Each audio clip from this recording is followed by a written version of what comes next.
Hello out there, everyone!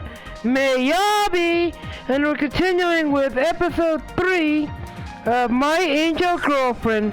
Oh, and if you just joined us, you're welcome. Glad you made it here. I hope you all enjoy your stay.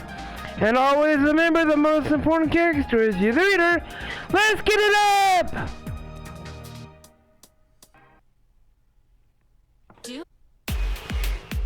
So this is Meg. She's quite cute compared to Megatron. But why such a reaction? Her first thought is to run around and flee the place. She should be happy to see her sisters again, right? Mai steps forward and manages a smile. It's so good to see you again. I've been worried for a while now, worried about you. I came down here to Earth to search for you, to make sure you're okay. Meg says nothing. I'm guessing she can't speak, but why? I'm guessing she can speak, but why is she choosing not to? Mai falters, her lips quivering. Rena steps in front of her, beaming, arms wide open. Meg! You have no idea how happy I am to see you. I didn't think we'd find you for a while, yet here you are. It's so good to see you. You need a chainsaw to cut through the tension.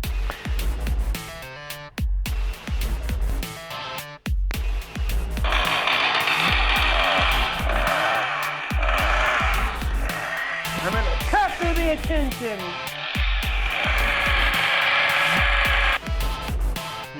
There, that should be better. Meg crosses her arms, backing up like a deer in headlights. Even so often, ever so often, her eyes flicker back to the door. I don't need to be a psychologist to figure out she isn't exactly comfortable. Are you okay? Talkative, I like that. Enough of the snark. She pushes me aside. Meg, I came down to here to find you and bring you home. This exile has gone on for long enough. Wait, exile? All can be forgiven, but I need you to come with me so we can explain all of this. So please. Mai holds her hand daintily, a delicate thing. She is shaken nervously, tension, or perhaps excited for finally being reunited. Come with us! Meg turns away from the door, staring at her sister. Her feet shudder towards Mai's hand outstretched. Rena spectates, a genuine smile forming. Closer and closer, the distance between the siblings fading away. Meg's hands move forward. Mai can barely contain the excitement, hopping from leg to leg like a child at Christmas. And then Mai shuts Mai's hand, closing the door on the offer. What? Meg, what are you doing? Whoosh! But she's gone, smashing through the door, which crashes hard against the wall. Meg, wait! Meg! After her! Panties! We charge into the hallway. But by the time we're outside, Meg is almost gone. A few students lie overturned in the hallway, groaning in pain. She leaves a trail of destruction in her wake, giving us an uneasy path to follow.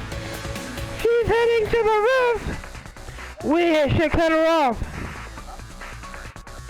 I'll take the stairs. You girls take the elevator. We should be able to cut her pennies off, right? I stomped her up the stairs after her pennies. A few shocked students step aside, let me pass. The others I barged past through apologetically. Sorry again. I catch a glimpse of her scarf as if around the corner, climbing the roof. Almost there. I reach out to catch her pennies, but she slipped out of my grip. Arriving at the rooftop, she barges to the roof, door slamming it shut behind her. I dip my shoulder to charge through, but I'm stopped dead in my tracks. Pain detonates through my shoulder, and I fall to the floor, close to my shoulder. Damn it! She's shocked. She locked the door. No way for me to reach her now. Mai and Rena arrive behind me. Now what? Is there another way to the roof? I shake my head. There's another staircase to the other side of the school, but she'll lock it before we get there. Well, I suppose there's only one thing for it. Right. I look through the window. Meg is standing there, arms crossed, like a toddler having a tantrum. Isn't she supposed to be an angel? I think I have an idea. We can strike her from two different angles. One of you can scale her from this side of the school unlocked doors. The other will lead the second staircase. We'll have all strike at once and catch her. Who is with me? They're gone. A couple of passing students back away thinking I'm taking to myself. Where on earth did they go?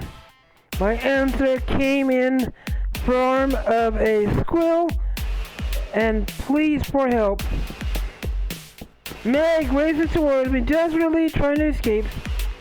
And behind her, Mai and Rena. I needn't ask how they made it to the roof because I can clearly see it for myself. Two pairs of silk wings spread fast and free. The wings carried them to enough speed to make it to the fire pilot blush.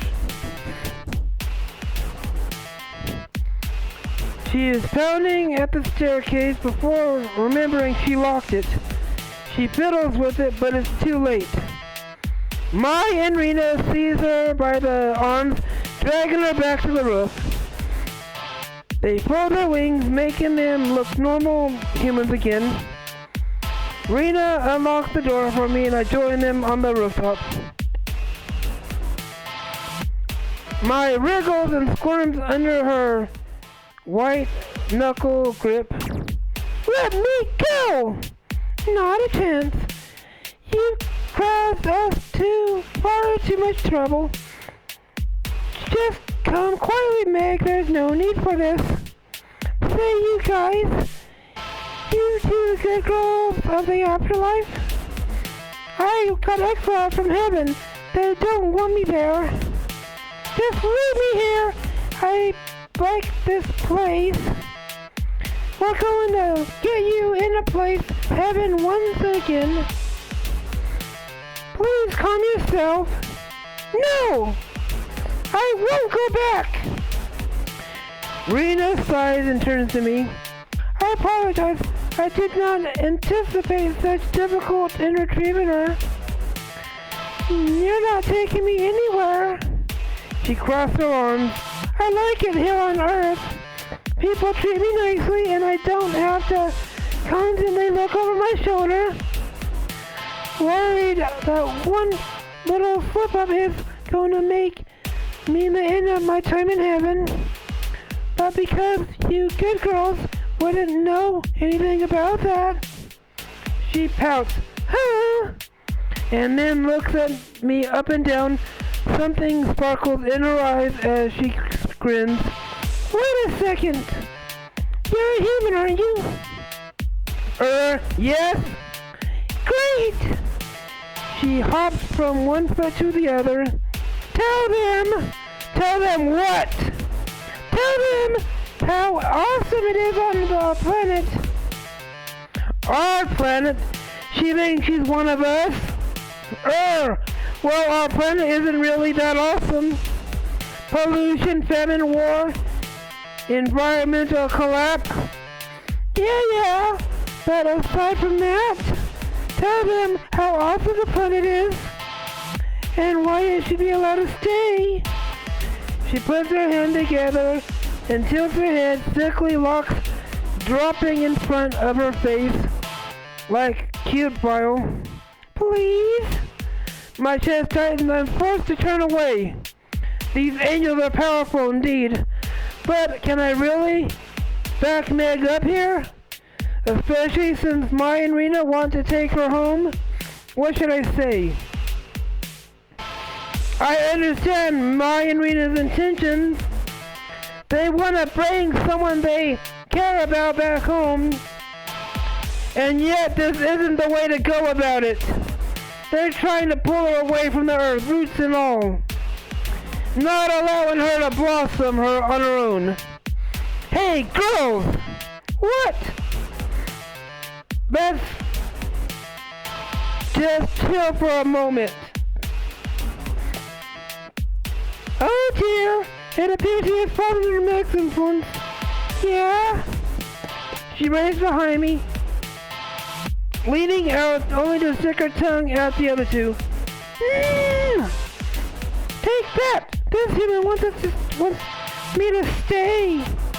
He does not speak for all humanity, nor can he interfere with our wishes of the angels.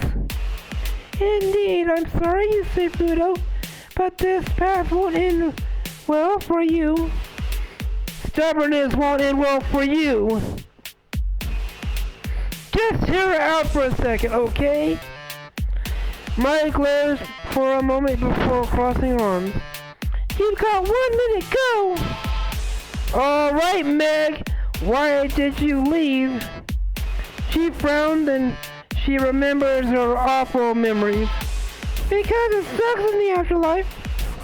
All of us are expected to follow a religious set of rules. Day and night we have to be unquestionably in our loyalty to the angels of God. But some of the rules are just ridiculous. Go to bed at the same time every night. In the studying, we are not allowed to have any fun. It's spectacular torture. It's a paradise. Mai opens her arms in dramatic fashion. We're protected from the awfulness of the human world. No offense. None taken, broad. But war and famine and persistence and death, those concepts do not exist in heaven. And all we have to do is follow a few rules. But is that really living? That sounds more like trudging through existence. It's a small price to pay. But do you see why a human life might interest Meg? It's boring there. But here I can be myself. I can have fun.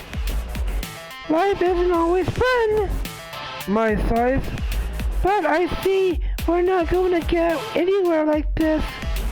At least not right now. So I will end my position to Meg staying here. Yay! Something crashes against my knocking the wind out of my lungs. I almost topple over, but I managed to remain standing.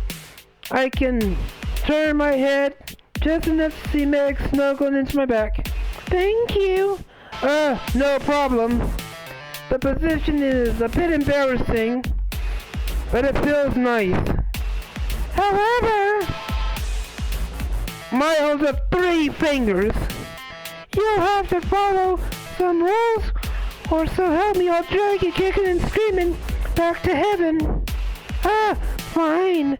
Rule 1, you'll be living with, you say, and the rest of us. Don't I get a say in that? Rule 2, you're not going anywhere unless myself, Rena, or Yusei Fudo are with you. Meg nods. And the third rule. Rule 3, you'll be joining the play club. Great, fine with my. Whatever, as long as I get to stay here. Do not get too comfortable. Now, if we're done here, let's go. We have a club to establish. A few weeks later, the play club is thriving. Naturally, when most of the guys are found out about the club, they signed up. Most of the club have seen a drastic reduce in membership and numbers because of this, but at least the play club is doing well. Sort of. Yusei Fudo needs some help. Despite her eagerness to start the club, Mai isn't exactly an expert on play. She's always asking people for help in setting the board games. And of course, most of the guys fall over themselves to help her. Pennies! What is it? She holds up a new game, World Domination. Help me understand this, please. Can I really resist the big eyes? It's no use. I can't help but be charmed by these girls. Alright, fine. I'll help you out. Yay! She smiles at me and makes the room for the table. I get a few glimpses from jealous guys. I ignore them. Alright, where do we start? She holds up the rulebook. This is so annoying. The rules is over 200 pages. Let me take a look. I quickly flick through the pages. Sure enough, the book is as thick as a novel. From front is so small, it's almost illegal. New idea. Yes.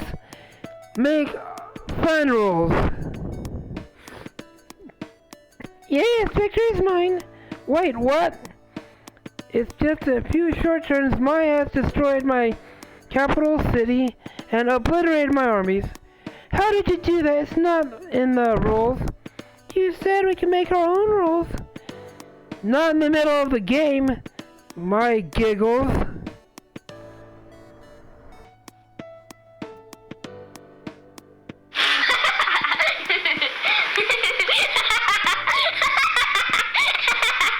Tell a joke.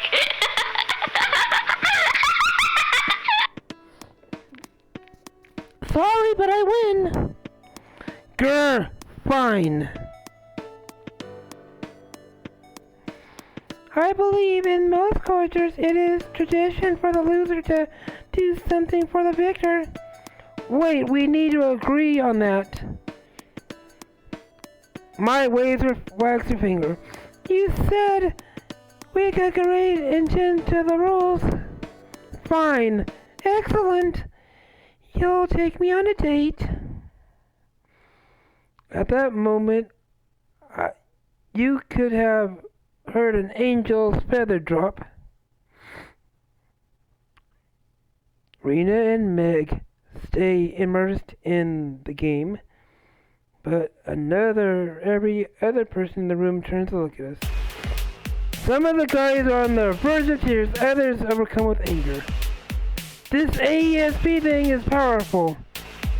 And then there's me, blood flooding from my cheeks and my breath hitching. She wants to go on a date? Kidding! Everyone in the room exhales at once. The guys go back to whatever they were doing, content that Mai is still available. Only for Mai to lean forward. At least for now. She giggles and I'm left speechless.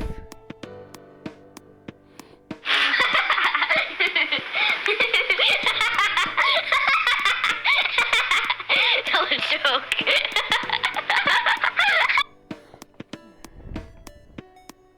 Just how do I feel about this? We pack the games away and finish the club up for the day. A day later, we're faced with another situation. School festival! School festival! Meg nods and holds up a poster. Every club needs to contribute. Mai groans and wipes her hair with her eye. From her eye, the drastic glare. Ah! First you caused trouble for us on Earth. Now you want us to work for you? Meg pouts. Huh? But it'll be fun. Rena nods as she passes by. It'll be a great team building exercise.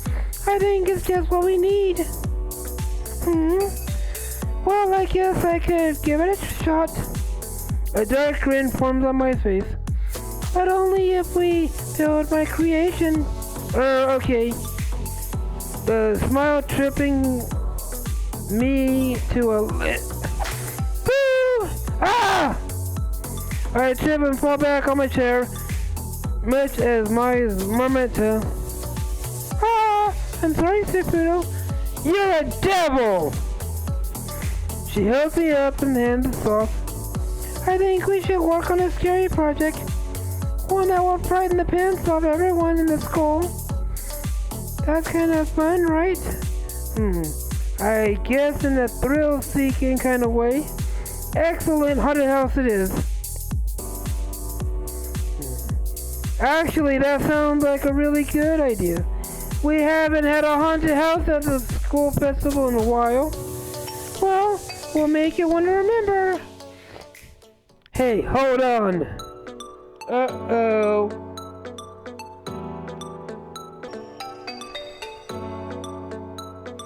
By the tone of the voice, we're in some trouble. We turn around and are confronted by several members of the club. They're the guys you go to when you need something built. Not to ruin the awesome idea, but we're already got a lot on working on. I'm not sure we can handle this on top of all the other projects. So I'm sorry, but it's going to have to be a no. Oh, but guys, we really need your help. I get that, but we don't have the time to do it. Sorry, girls, you'll need a simpler idea. Guys, come on. I wade in before this argument gets nasty. We're not saying you have to do all the work. We're happily pitch in. But we really need your help. The leader just shrugs. Sorry, guy, nothing I could do.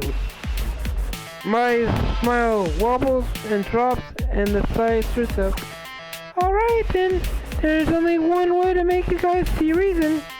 Wait, what? What is she gonna do? Mai, don't do something you'll regret.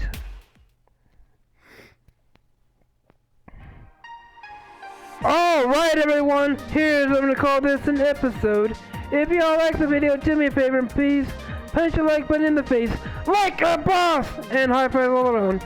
Oh, and if you just joined, you're welcome. Glad you made it here. I hope you all enjoy your stay. And always remember the most important character is you, the reader. May y'all be out.